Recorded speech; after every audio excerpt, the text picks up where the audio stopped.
மோடி நல்லா கவனமா கேட்டுக்குங்க. என்ன பத்தி நெருக்கமா தெரிஞ்சவங்களுக்கு இது நல்லாவே தெரியும். தேர்தல்களுக்காக அரசாங்கத்தை நடத்துற பழக்கம் எனக்கு கிடையாது. அதே மாதிரியா கட்சிக்காக தேர்தல்களை நடத்துற வழக்கமும் இல்லை. அரசாங்கத்தை நான் நாட்டுக்காக மட்டுமே செயல்படுத்துறேன். அரசாங்கத்துல நான் எடுக்கிற அனைத்து விதமான முடிவுகளும் நாட்டுக்காகவே எடுக்கப்படுது. நாங்க என்னைக்குமே சொன்னதில்ல, என்னைக்குமே ஒரு விஷயத்தை அடுத்து சொன்னதே இல்ல நாங்க தப்பே செய்ய மாட்டோம்னு. நாங்களும் மனிதர்கள் தானே, எங்ககிட்டயும் குறைகள் இருக்கு.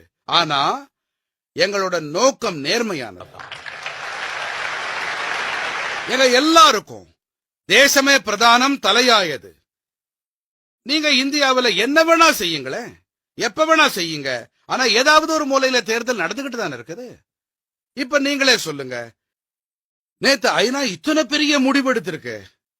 எனக்கு ஆச்சரியமா இருக்குங்க. இன்னைக்கு காங்கிரஸ் தலைவர்கள் கேட்கிறாங்க, தேர்தல் காலத்துல அசர் மசூத் பத்தின முடிவை ஏன் ஐநா எடுத்துச்சுன்னு. ஆமா, இப்ப தேர்தல் ஆணையம் ஐநாவுக்கு நோட்டீஸ் அனுப்புமா சொல்லுங்க.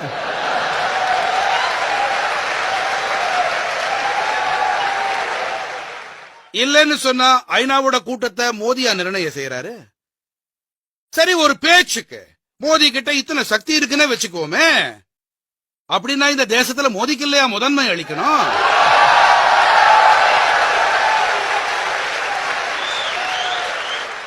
இப்ப ஐநா விஷயத்துல ஐநா வாயிலா மோடி சாதிக்க கூடியவர்னா ஐநாவில தனக்கு தோதான தேதியை நிர்ணயம் செய்யறாரு. 4 கட்ட தேர்தல்கள் முடிஞ்ச நிலையில ஐநா அமைப்பில இதனால 3 கட்டத்துல ஆதாயத்துக்காக இவரே ஒரு தேதியில அறிவிக்க வைக்கிறாரு. இது எல்லாத்தையும் மோதியால செய்ய முடியுதுன்னா அப்ப 130 கோடி நாட்டு மக்களுக்கு மோதியை விட சிறப்பானவர் வேறு யாரா இருக்க முடியும்?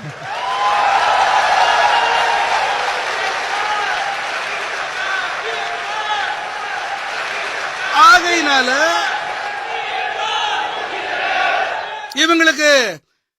இவங்களுக்கு கொஞ்சம் கூட புரிதல்ங்கிறது இல்ல. என்ன சொல்றோம்னே தெரியல. தேர்தல் சூட்ல மண்டை காஞ்சி போயிருக்காங்க. ஐநா தீர்மானம் செய்யும் தேர்தல்கள். இப்ப யுஏஇ நாடு அவங்க நாட்டோட மிகப்பெரிய கௌரவத்தை இப்ப அவங்க எனக்கு அளிச்சாங்க. அதுலயும் இவங்க தேர்தல்களை பாக்குறாங்க. இப்ப ரஷ்ய நாடும் எனக்கு மிகப்பெரிய விருது அளிச்சிருக்காங்க. இதுலயும் இவங்களுக்கு தேர்தல்கள் தான் தெரியுது. உலக நாடுகளை சேர்ந்தவங்க நம்ம தேர்தல்கள் அட்டவணை இல்ல நடத்தை குறியீடுகளை படிச்சுட்டு பண்றது இல்லைங்க. அவங்க சௌகரியப்படி நாட்டை நடத்துறாங்க. आप भी तो ऐसे काम करते हैं ना. आप पुलवामा हुआ, पाकिस्तान को पता था कि आप कुछ न कुछ तो करने वाले हैं, मोदी खाली तो बैठेगा नहीं, और पाकिस्तान ने पूरी तैयारी की थी उसको रोकने की, तो भी गए और बिना खरोंच हुए वापस आ गए. நம்ம நாட்டுல என் விஷயத்துல செய்யற தவிர அதையே தான் பாகிஸ்தான்காரங்களும் இப்ப செஞ்சிருக்காங்க. அவங்களும் ஒரு காலத்துல நம்ம நாட்டை சேர்ந்தவங்க தானே. 47க்கு முன்னால நமக்கு என்ன வழக்கு இருந்துச்சோ அதுவே தானே அவங்களுக்கு இருக்கும். ஆகையால அவங்களும் ஏன் தொடர்பா இங்க ஆளுங்க கருத்து டிவிக்கள்ல காட்டப்படுறது இது அடிப்படையில மதிப்பீடு செய்யறாங்க. இதனாலதான் தவறு செய்யறாங்க. அவங்களுக்கு என்ன தோணி இருக்கும்னா, மோடி துல்லிய தாக்குதல் நடத்தியிருக்காரு, ஆகையால இந்த முறையும் அப்படியே செய்வார்னு. ஆகையால அவங்க எல்லை நடுக பந்தோபஸ்த கடுமையா ஏற்படுத்திருந்தாங்க. இவ்வளவு ஏங்க, ஆப்கானிஸ்தான் எல்லையில இருந்து கூட இங்க குவிச்சாங்க. பலோச்சிஸ்தான்ல இருந்தும் கூட இங்க எல்லையில கொண்டு வந்து ராணுவத்தை வச்சாங்க.